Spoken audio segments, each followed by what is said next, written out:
आपने आत्मनिर्भर होने की बात की गडकरी जी, मैं उसी से जुड़ा हुआ एक सवाल आपसे पूछना चाहता हूं। क्या हम ये उम्मीद अब कर सकते हैं कि चीन के प्रति अब ये जो एक रुख भारत का है, वो और हमारा आत्मनिर्भर होना, ये दोनों एक ही समय पर हुए हैं, संयोग से हुए होंगे लेकिन एक ही वक्त पे हुए हैं, और इसका भारत को आत्मनिर्भर होने में लाभ मिल सकता है?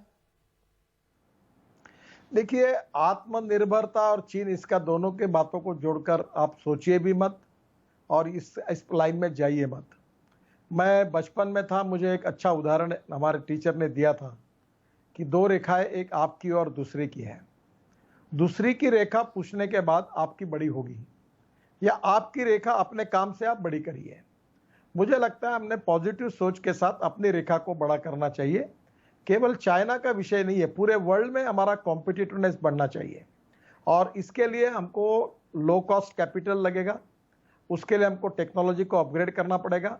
अब एमएसएमई में फॉरेन इन्वेस्टमेंट लाने की हम कोशिश कर रहे हैं। मैं अमेरिकन इन्वेस्टर के साथ मेरी एक कॉन्फ्रेंस एक फाइनेंशियल कंपनी ने अरेंज की थी, 10,000 लोगों के साथ चर्चा हुई। फिर उसके बाद में दुबई के इन्वेस्टर के साथ मेरी वीडियो कॉन्फ्रेंस चर्चा हुई। अब एमएसएमई को हम लोग कम से कम 50,000 करोड़ फंड दे रहे हैं कि जो एमएसएमई जिनका इनकम टैक्स का रिकॉर्ड अच्छा है, बैंक का टर्नओवर अच्छा है, जीएसटी का रिकॉर्ड अच्छा है, एक्सपोर्ट करती है, उनका सिंप्लीफिकेशन की मेथोडोलॉजी से हम उनका रेटिंग करेंगे और उनको स्टॉक एक्सचेंज में वो जाएगी, और फॉरेन इन्वेस्टमेंट एफडीआई भी उसमें आएगी। अब यही काम हम कर सकते हैं और हमारे में पूरी टेक्निकल एबिलिटी है। ऑटोमोबाइल इंडस्ट्री हमारी 4.5 लाख करोड़ की है, उसमें से 1,45,000 करोड़ हमारा एक्सपोर्ट है। अभी इलेक्ट्रिक बाइक हमने मार्केट में हमारे लोगों ने लाई है, बजाज और टीवीएस का 50% बाइक का प्रोडक्शन एक्सपोर्ट होता है।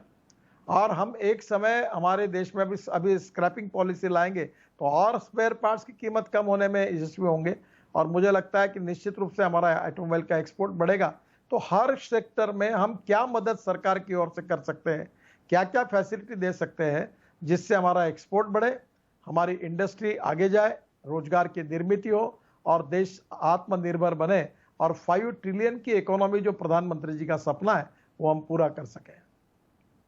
गडकरी जी, एक अहम और महत्वपूर्ण सवाल ये है कि अगर इन्वेस्टमेंट्स हटेंगे या जिस तरीके से करार है ये टूटेंगे, उससे प्रोजेक्ट्स बंद होंगे और करार की वजह से चीन भी अपना हाथ खींचेगा इन्वेस्टमेंट्स में से, निवेश से, तो उससे जॉब लॉसेस हो सकते हैं, लोगों को नुकसान हो सकता है। इसको आप किस तरीके से देखते हैं? ये डर एक जो लोगों के मन में है, इस डर को आप किस तरीके से देखते हैं? मुझे नहीं लगता, ये पूरे तर्क बिल्कुल गलत है। उल्टा इससे हमारे देश में जॉब्स क्रिएट हुए हैं और हमारी इकोनॉमिक ग्रोथ में कंट्रीब्यूट होगा। मैंने अगरबत्ती का आपको उदाहरण दिया, ये इंडस्ट्री बड़े सस्ते में अगरबत्ती स्टिक्स लाती थी, और अभी जब हमने उसके ऊपर 30% ड्यूटी कर दी तो अब उनका इंपोर्ट बंद हो गया, और अभी हमारे देश में 25-30 लाख लोगों को रोजगार मिल रहा है। और हम अभी खादी ग्रामोद्योग की ओर से ऐसी मशीन्स दे रहे हैं कि चाइना जैसी क्वालिटी और उतनी अच्छी स्टिक्स वो तैयार करेंगे, जिसके कारण अब आने वाले समय में इंडिया में तो पूरा करेंगे और अगर समय आएगा तो बाहर एक्सपोर्ट करेंगे।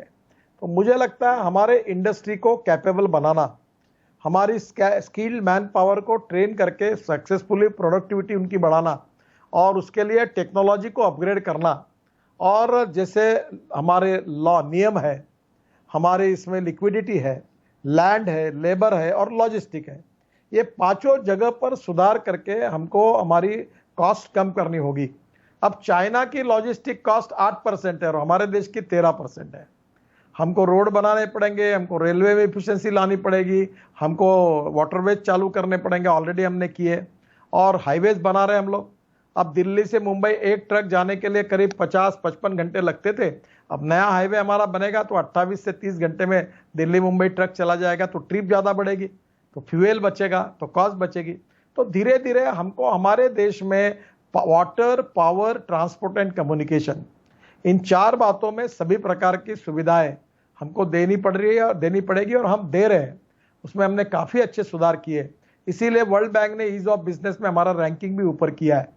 और जहाँ तक ये लेबर लॉज है, हमारी लिक्विडिटी को फॉरेन इन्वेस्टमेंट लाना है, टेक्नोलॉजी को अपग्रेड करना है, लैंड बैंक के बारे में हम सोच रहे हैं, लेबर लॉस के बारे में अनेक स्टेट आगे आकर उन्होंने सुधार किए हैं, लॉजिस्टिक के लिए हाईवेज का, रेलवे का और हमारे शिपिंग, पोर्ट्स, इनलैंड वाटर का लगातार डेवलपमेंट हो रही है, गंगा का हाईवे हमने बना लिया है। तो मुझे लगता है इन सब सुधारों के कारण और ईज ऑफ बिजनेस जिसमें लॉ के बारे में आते हैं कि भाई लोगों को, मैं अभी मेरे ऑफिस को और हमने हमारे सेक्रेटरी को कहा कि पूरा डिजिटलाइज करना है। अब हमारे पास कोई लाइसेंस मांगने के लिए, कोई सर्टिफिकेट मांगने के लिए, कोई स्टैंडर्ड निश्चित करने के लिए गवर्नमेंट ऑफिस के चक्कर मारने की जरूरत नहीं। आप इंटरनेट पर आप ई गवर्नेंस के साथ अप्लाई करो, आपको इतने समय में आपको उसका क्लियरेंस मिल जाएगा। तो ये जो सुधार लगातार हम कर रहे हैं, मुझे लगता है इन सब का परिणाम आत्मनिर्भर भारत के लिए होगा। एक्सपोर्ट बढ़ेगा, इंपोर्ट कम होगा, रोजगार की निर्मित होगी और गरीबी, गांव गरीब मजदूर किसानों की गरीबी दूर करने में निश्चित रूप से हम लोग कामयाब होंगे। ये मेरा पॉजिटिव विश्वास है।